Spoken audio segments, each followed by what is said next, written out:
Hey guys, तो आज मैं स्पेंड करने वाला हूँ 2008 में आई horror thriller movie the ruins को। तो वीडियो को लास्ट तक देखिएगा और चैनल पर नहीं हो तो चैनल को सब्सक्राइब कर दीजिएगा। तो चलिए बिना किसी देरी के स्टार्ट करते हैं इस मूवी की कहानी। मूवी के स्टार्ट में हम एक लड़की को किसी केव जैसी जगह में फंसी हुई देखते हैं जो कि हेल्प मांगने का काफ़ी ट्राई कर रही थी कि तभी कोई अनजान चीज़ उस पर हमला कर देती है और उसे अपनी ओर खींच लेती है। अब सीन सीधे शिफ्ट होता है और हम कुछ कपल्स को देखते हैं जो कि छुट्टियां मनाने के लिए मेक्सिको आए हुए थे। इनका नाम होता है एरिक, स्टेसी, जेफ और एमी। वहाँ उनकी मुलाकात मैथ्यूस नाम के एक लड़के से होती है जो उनको अपने भाई के बारे में बताने लगता है। वो बताता है कि उसका भाई अपने एक आर्कियोलॉजिस्ट फ्रेंड के साथ किसी मायंस टेम्पल्स की खोज करने के लिए गया है जो कि काफ़ी पुरानी और प्राचीन होती है। अब मैथ्यूस की बात सुन के वो सभी भी प्लान बनाते हैं कि वो भी घूमने के लिए उसी टेम्पल वाली जगह में जाएंगे। अगले दिन वहाँ जाने के लिए वो सभी एक बस स्टॉप के पास पहुँच जाते हैं जहाँ उनकी मुलाकात एक टैक्सी ड्राइवर से होती है। वो उस टैक्सी ड्राइवर को उस जगह के बारे में बताने लगते हैं तो टैक्सी ड्राइवर उन्हें वहाँ ले जाने से मना कर देता है। टैक्सी ड्राइवर का कहना था कि वो जगह काफ़ी श्रापित है और वहाँ जाना खतरों से खाली नहीं है, लेकिन कुछ पैसे देने के बाद टैक्सी ड्राइवर उन्हें वहाँ ले जाने के लिए मान जाता है। अब आगे बढ़ते हुए वो लोग एक जंगल के पास पहुँच जाते हैं जहाँ उन्हें एक छुपा हुआ रास्ता मिल जाता है।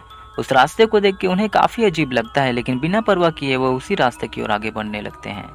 थोड़ी देर बाद वो उस टेम्पल के पास पहुँच जाते हैं जहाँ पहुँचते ही वहाँ के कुछ लोकल लोग भी वहाँ आ जाते हैं।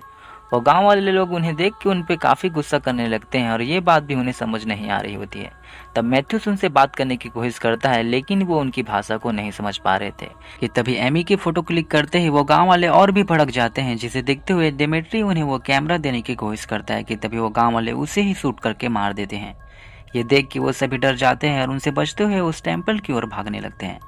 वहाँ पहुँचते ही उन्हें कुछ टेंट दिखाई देता है जिन्हें चेक करने पे उन्हें वहाँ कोई भी नहीं मिलता। अब वो हेल्प के लिए कॉल करने का भी ट्राई करते हैं लेकिन सिग्नल प्रॉब्लम होने की वजह से कोई भी कॉल नहीं लग रहा था।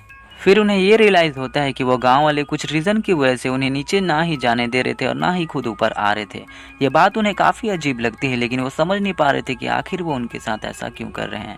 पर तभी उन्हें टेम्पल के नीचे से सेल फोन के बजने की आवाज़ सुनाई देती है तो मैथ्यूस उनको बताता है कि ये हेनरी की फ़ोन की आवाज़ है। अब वो उस फोन को लाने के लिए मैथ्यूस को एक रस्सी की मदद से नीचे की ओर भेजने लगते हैं कि तभी बीच में ही रस्सी टूट जाती है और मैथ्यूस नीचे ही गिर जाता है। ये देखते हुए वो मैथ्यूस की हेल्प करने के लिए स्टेसी को नीचे भेजने लगते हैं कि तभी रस्सी के छोटे पड़ जाने की वजह से स्टेसी नीचे तक नहीं पहुंच पाती, जिस वजह से उसे नीचे कूदना पड़ता है जिससे उसके घुटने में ही चोट आ जाती है। वहीं मैथ्यूस भी काफ़ी इंजर्ड हो चुका होता है क्योंकि नीचे गिरने की वजह से उसके दोनों पैर पैरालाइज हो चुके थे। उधर स्टेसी नीचे जाकर उन गांव वाले से हेल्प मांगने की कोशिश करती है लेकिन वो गांव वाले उनकी भाषा को नहीं समझ पा रहे थे, जिससे गुस्सा होकर स्टेसी उस टेम्पल पे लगे पौधे को उनकी ओर फेंक देती है जो कि एक बच्चे के ऊपर लग जाती है, जिसे देखते हुए वो गांव वाले उस बच्चे को ही शूट करके मार देते हैं।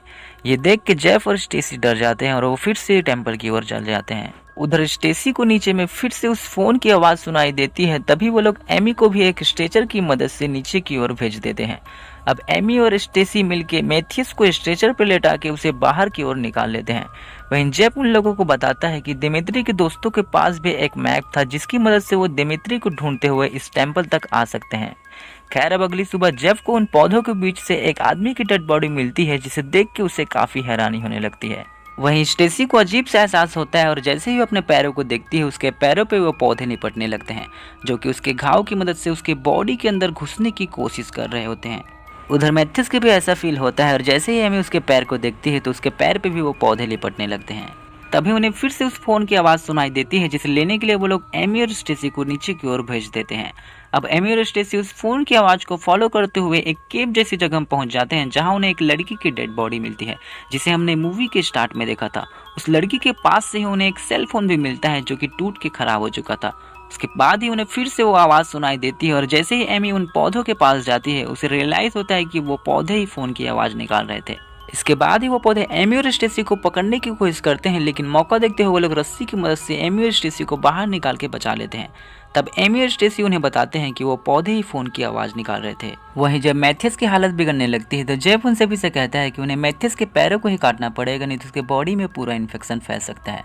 अब वो एरिक के साथ मिलकर मैथ्यूस के पैरों को ही काट देते हैं, जिसके बाद ही वो देखते हैं कि मैथ्यूस के कटे हुए पैरों को वो पौधे ही मिलकर खाने लगते हैं। अब उसी रात जब स्टेसी अपने टेंट में सो रही होती है तो उसे एमी और एरिक की आवाज़ें सुनाई देती है, जिसे सुनने के बाद वो एरिक पे गुस्सा करने लगती है क्योंकि उसे ऐसा लग रहा होता है कि एरिक उसके साथ चीट कर रहा है। वही हम मैथ्यूस को देखते हैं जिसके ऊपर वो पौधे हमला करके उसे मार डालते हैं।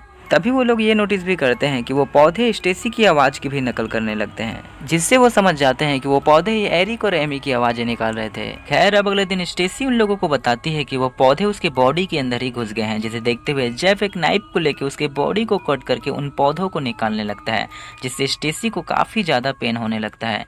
अब थोड़ी देर बाद स्टेसी फिर उन्हें बताती है कि वो पौधे अभी भी उसकी बॉडी के अंदर हैं। तब वो जेफ को फिर से कट करने को कहती है, लेकिन जेफ उसे ऐसा करने से मना कर देता है। अब अगले दिन ही स्टेसी जब सोकर उठती है तो वो उसी नाइफ को लेके अपने बॉडी को कट करते हुए उन पौधों को निकालने की कोशिश करती है, जिसे ऐसा करते हुए वो सभी उसे देख लेते हैं। अब जेफ उसे ऐसा करने से मना करने लगता है तो वो जेफ के ऊपर ही हमला कर देती है, जिससे जेफ का हाथ ही कट जाता है। वहीं जब एरिक उसे रोकने की कोशिश करता है तो वो एरिक पे ही गुस्से में आकर उस पे स्टैप कर देती है, जिससे जेफ की भी वही मौत हो जाती है। अब जेफ की मौत के बाद स्टेसी काफी दुखी हो जाती है और वो एमी से रिक्वेस्ट करती है कि वो उसे भी मार दे। अब दोस्ती की खातिर जेफ और एमी स्टेसी को फ्री करने के लिए उसे भी मार देते हैं। तभी जेफ एक प्लान बनाता है और एमी की बॉडी पे खून लगाकर उसे कहता है कि वो नीचे जाकर मरने की एक्टिंग करे, ताकि वो मौका देखकर वहां से भाग सके। अब जेफ एमी को लेकर टेंपल के नीचे चला जाता है और वहां पहुंचते ही उन गांव वालों को अपनी बातों में बहलाने की कोशिश करता है कि तभी वो गांव वाले जेफ को मारने लगते हैं, जिससे जेफ की भी वही मौत हो जाती है। अब जेफ की मौत के बाद वो पौधे भी जेफ की बॉडी को खींचने लगते हैं। वहीं मौका देखते हुए एमी वहां से भागने लगती है और वो गांव वाले भी उसका पीछा करने लगते हैं। अब भागते हुए एमी उस गाड़ी तक पहुंच जाती है और गाड़ी को स्टार्ट करते ही उन गांव वाले से बचते हुए वो वहां से निकल जाती है। वहीं मूवी के लास्ट में हम कुछ आर्कियोलॉजिस्ट को देखते हैं जो कि उसी टेंपल की ओर आगे बढ़ रहे होते हैं और यहीं ये मूवी खत्म हो जाती है। तो कैसी लगी ये मूवी एक्सप्रेशन जरूर बताइएगा। वीडियो अच्छा लगा तो वीडियो को लाइक कीजिएगा, चैनल को सब्सक्राइब कीजिएगा। तो मिलूंगा मैं आपको नेक्स्ट वीडियो में, तब तक के लिए बाय बाय।